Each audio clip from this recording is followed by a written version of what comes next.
Good morning. Happy day 14. We've been doing it 2 weeks straight now. We did it. That's the goal I was shooting for. So, I don't know. Will it be done now? Is the series over? Or do I still have more to say? Fuck if I know. Won't know till it happens, right? But I have been enjoying making these videos. It feels pretty nice. So, today, jumping into shit. So I want to talk about different types of therapy, like different theories, right? Before I went to school, I don't know, I thought I've always been a smart girl, but I didn't know what the fuck different like treatment therapies were or what you did.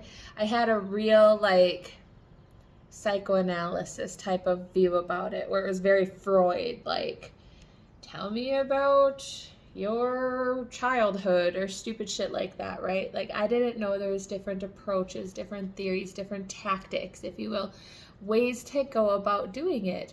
And for every single person, what works and what doesn't is very different. And so it's like having a whole big grab bag full of tricks, right? And not knowing which ones are going to work and which ones aren't until you try them. And for every person, like I said, it's different. So it's kind of testing the waters on that, a trial by error, which I mean, it's not a great system, but what else are you going to do? So most commonly in addiction and like everywhere, you hear CBT, right? Cognitive behavioral therapy. And it's a pretty standard basic ass type of thing, right? It talks about like how our thoughts, emotions, our body sensations, and our behavior are all connected, right? Like how we think and what we do affects how we feel. And the first time I heard that, my kind of response was like, well, no shit. Yeah, what I do affects how I feel. Fucking of course, obviously, right? But it really breaks it down into like, all right, this is a behavior I don't want to do. This is what I need to do it, and connecting in your thoughts and your feelings and paying attention. So it is a lot more in depth than it sounds, but it does have that like real no shit kind of feel to it, right? The other ones that I practice myself are the ones I'm going to talk about today. I don't know. They're other like it just feels really natural and really common to me that this is how people would practice, right? So you got client centered. And what client centered tells us is that the client, not the counselor, is the expert. That's what I mean by another no shit, right? So the client themselves knows their feelings, they know their thoughts, they know their experiences more than anybody else on this planet's ever going to. Every single one of us can go through the exact same experience, but how we feel about it and how we process it on the inside is going to look very different between one person to the next. So, sorry, well, I just dropped my shit and pick it back up again. So with us having our own all like unique experience and response to things, it makes sense that they're going to be the expert. They're going to be the ones who can navigate. So what we do in client-centered is we really help tune into what they're feeling, what their thoughts are, what their goals are, what they want. What should we focus on? You know you. How does that work for you? Does doing this help you out? No, it doesn't. How about doing this? And we brainstorm together, right? Which goes along with like humanistic approach, which same type of thing. Every person is unique and has room to grow emotionally and psychologically towards like self-actualization and personal fulfillment. All right, that's a lot of big fucking words in one, right? So self-actualization and personal fulfillment. We have the capacity to grow. All right, so what makes me happy isn't necessarily what's going to make you happy, right?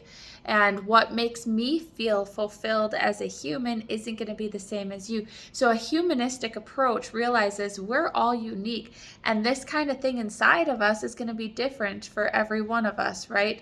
So kind of tapping into that. And the idea behind it is there's always room to grow. We don't have to know what it is, but we know that we can grow into it if we keep like following it, working towards it. I don't even want to say working towards it because it's more of like an intuition, a guidance. Like it directs us where to go. We can tell on the inside if we're being fulfilled, if we're realizing our true selves, being our authentic selves, all of that, right? Like it's a feeling. So it's not really work, it's just kind of following it. And then another approach is like the behavioral approach, where that theory kind of suggests that our environment determines our behavior. True to some extent, but not always. And that's why I use all of these approaches together, right? So the behavioral approach says that our environment determines kind of what our behaviors are going to be, that it's a learned behavior. The example that is often used is like, a little kid grabs a spider, brings it up to mom. Mom screams, says, ah, spider. Well, from there on out, the kid's like, ah, spider. So in that environment, they're always going to be afraid of spiders because it's a learned behavior. And therefore, if it's learned, it can be unlearned, right? So I give this theory, like, it holds water because, like, think of the quote, when in Rome, right? When we're in a situation, we're typically going to do what we see other people doing.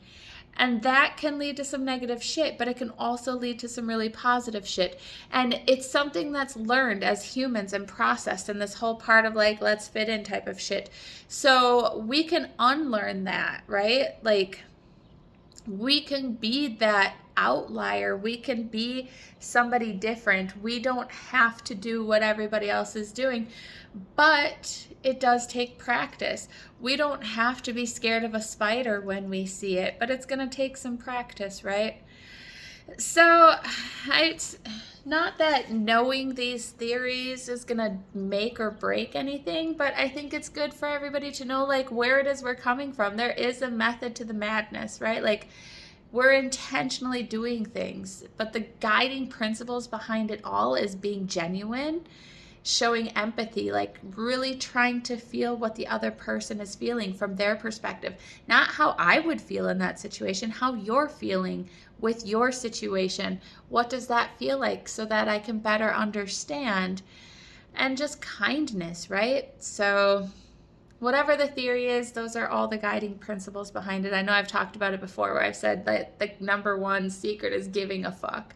And that's what it all boils down to. It's just prettier words when they write it all out in scholarly articles. So, all right. Have a wonderful rest of your day. Have a great lunar eclipse blood moon tonight. And we'll see if there's a day 15 or not. Bye.